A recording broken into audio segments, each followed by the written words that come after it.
আমরা তো মনে করতে পারি যে এই ফ্যামিলি কার্ডের থেকে আমাদের চাকরি পাওয়া, আমাদের নিজের পায়ে দাঁড়ানোটা খুব বেশি দরকার। সাংবাদিক খালেদ মহিউদ্দিন কিন্তু তারেক রহমানকে একদম ধুয়ে দিয়েছে এই ফ্যামিলি কার্ডের বিষয়ে। এই ভিডিওটা সম্পূর্ণ দেখলে এই বিষয়টা ক্লিয়ার হতে পারবেন। আগামী ত্রয়োদশ জাতীয় সংসদ নির্বাচনে জামাত সরকার গঠন করতে যাচ্ছে এবং জামাত ক্ষমতায় আসবে। এ ব্যাপারে প্রায় 99% শিওর হয়ে গেছে দেশ ও জাতি। তো বিএনপি কেন সরকার গঠন করতে পারছে না সেই ব্যাপারে একটু জেনে নিব। আমি আল্লাহর নামে চ্যালেঞ্জ করে বলে যাচ্ছি আজকে 18 সময় ইনশাআল্লাহ কসম খেয়ে বলছি আল্লাহর নামে বিএনপি বাংলাদেশে ক্ষমতায় আসবে না। বিএনপি একটা সময় এদেশের সাধারণ মুসলিম জনগণের কাছে জনপ্রিয় দল থাকলেও বর্তমানে বিএনপি এদেশের মানুষের গলার কাটা বিষ হয়ে গিয়েছে। ধানের শীষ পেটের বিষ, ঠিক কিনা বলেন? ধানের শীষের আর এক নাম পেটের বিষ। এই বিএনপি যখন রাজনীতির মাঠে কোনো কিছুতেই পেরে উঠছে না, তখন তারা নারীদেরকে নিয়ে তারা বিভিন্ন ধরনের প্রোপাগান্ডা চালাচ্ছে। তারা নারীদেরকে নিয়ে খুবই কনসার্ন, অথচ দেখেন দীর্ঘ 17 মাসে 5ই আগস্টের পর থেকে এখনো পর্যন্ত একদম রিপোর্টেড 63+ ধর্ষণ করেছে ছাত্রদল এবং যুবদল। নারীদেরকে বোরকা টেনে খুলে ফেলা, হিজাব টেনে খুলে ফেলা, বৃদ্ধ মায়ের পেটে লাথি দেওয়া, এগুলো তো সবাই দেখেছে, সোশ্যাল মিডিয়াতে অবরোহ আছে। অথচ তারাই দেখেন 2 দিন পর পর যখন দেখেন রাজনীতিতে একদম তলানিতে চলে গেছে, আর পেরে উঠছে না, তখনই তারা নারীদেরকে ট্রাম্প কার্ড হিসেবে নিয়ে খেলতে শুরু করে। তারেক রহমান তো ইতিমধ্যে পাগল প্রায় হয়ে গিয়েছে, উল্টাপাল্টা বকতে শুরু করেছে। দেখা যাচ্ছে বিভিন্ন সমাবেশে গিয়ে সে উল্টাপাল্টা কথাবার্তা বলছে। সবাই মিলে করব কাজ, আমাদের বাংলাদেশ। সিলেট 6 আসনের এমপি প্রার্থীর খাম্বা উন্মোচন করে দিয়েছে, মিসাইল উন্মোচন করে দিয়েছে। এই মিসাইলের ভয়ে সিলেটের নারীরা তো আতঙ্কিত হয়ে আছে যে এই মিসাইল কার উপর গিয়ে পড়ে। যারা এমপি প্রার্থী আছে বিএনপির, আমি বলবো খুব সাবধানে থাকতে হবে আপনাদের। মোবাইল টোবাইল এগুলো যেন হ্যাক না হয়, খুব সাবধানে। হ্যাঁ, ইতিমধ্যে কিন্তু সিলেট 6 এবং নেত্রকোনা 5 আসনের মিসাইল দেখা গিয়েছে। দেখা যাচ্ছে যে তারেক রহমান নিজেই তাকে ট্রোল করছে। মানুষ তার উপরে ভরসা করে যে মানুষকে বিপদের সময় ফেলে রেখে চলে যায়নি। সে বলছে যে যারা বিপদের সময় ফেলে রেখে যায়নি, ঠিক আছে, মানুষ তাদেরকেই বিশ্বাস করবে। তো বিপদের সময় কে ফেলে গিয়েছিল, দীর্ঘ 17 বছর কোথায় ছিল, এসব ব্যাপারে তো মানুষ বুঝে, এসব ব্যাপারে তো মানুষ জানে। সোশ্যাল মিডিয়াতে সব মানুষ খুব সরব।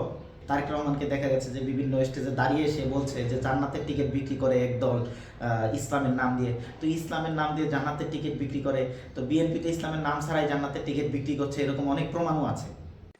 আমরা বলি কি জানেন, তোমরা নয় বরং শহীদিয়া দল বলে ব্যস্ত যেতে পারো। তো এই যে বলছে যে আমরা মনে করি ওমরা করার চাইতে বিএনপিকে ভোট দিলে জান্নাত পাওয়া যাবে, শহীদ জিয়ার দলকে ভোট দিলে জান্নাত পাওয়া যাবে, এগুলো তো নিছক একদম মানে ইসলাম নিয়ে মানে খারাপ মন্তব্য। আগামী জাতীয় সংসদ নির্বাচনে আপামর জনতা কাকে ভোট দিবে কি দিবে না এই ব্যাপারে তারা অলরেডি কনফার্ম হয়ে গিয়েছে। এই ব্যাপারে তাদেরকে আর বিভ্রান্ত করা যাচ্ছে না। এসব ফ্যামিলি কার্ড, এসব ট্রাম্প কার্ড, কোনো কিছুতেই আর মানুষকে বিভ্রান্ত করা যাচ্ছে না। আমরা তো মনে করতে পারি যে এই ফ্যামিলি কার্ডের থেকে আমাদের চাকরি পাওয়া, আমাদের নিজের পায়ে দাঁড়ানোটা খুব বেশি দরকার। পৃথিবীর যেসব দেশে এইসব সোশ্যাল সেফটি নেটের মাধ্যমে অনেক বেশি এই নিম্নবর্গের মানুষদেরকে সরাসরি টাকা সাহায্য করেছে, তাদের কি সফলতা আমরা অনেক বেশি দেখি।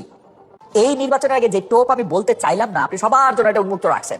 সবাই আমাকে ভোট দেন, ভোট দিলেই সরকারের পক্ষ থেকে আপনারা প্রতি মাসে 2-2.5 হাজার টাকা করে পাবেন। এইটা একটু আমাদেরকে পরিষ্কার করে দেন তারেক রহমান।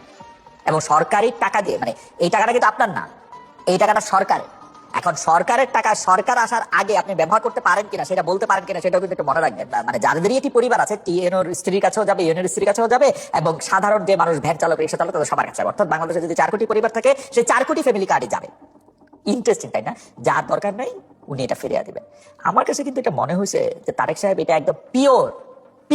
এটা হচ্ছে যে নারীদের ভোট টানার জন্য, ভোট নেয়ার জন্য একটা, আমি কি বলবো, যে একটা একটা একটা একটা একটা একটা টোপ বলবো না, টোপ না বলি, একটা বিষয় সামনে রাখলেন যে যাতে নারীরা এই ভোট দিতে উৎসাহিত হন, যে বিএনপি ক্ষমতায় আসলেই বুঝি তারা একটা ফ্যামিলি কার্ড পাবেন। সেই ফ্যামিলি কার্ড দেওয়া আসলে তারা চাইলেই 2,000-2,500 টাকা করে প্রতি মাসে পাবেন, এবং 2,000-2,500 টাকা প্রতি মাসে পেলে সেটা দিয়ে তারা একটা ছোটখাটো সঞ্চয় করতে পারবেন এবং যা করতে পারবেন। যেটা তারেক রহমান সাহেবের কথা শুনলাম, যেটা শোনার জন্য আশাই ছিলাম যে ভাই আসেন আমরা একটা নর্মাল যোগ বিয়োগ করি। যোগ বিয়োগ হচ্ছে যে ধরেন আপনি 2,000 টাকা করে দিবেন। আমি প্রথমে ধরেন আপনি 1 কোটি পরিবারকে দিবেন। 1 কোটি পরিবারকে দিলে আপনার 2,000 টাকা করে দিলে আপনার 2,000 কোটি টাকা প্রতি মাসে। 2,000 কোটি টাকা যদি আপনি প্রতি মাসে দেন, আপনি 12 মাসে দিবেন হচ্ছে 24,000 কোটি টাকা।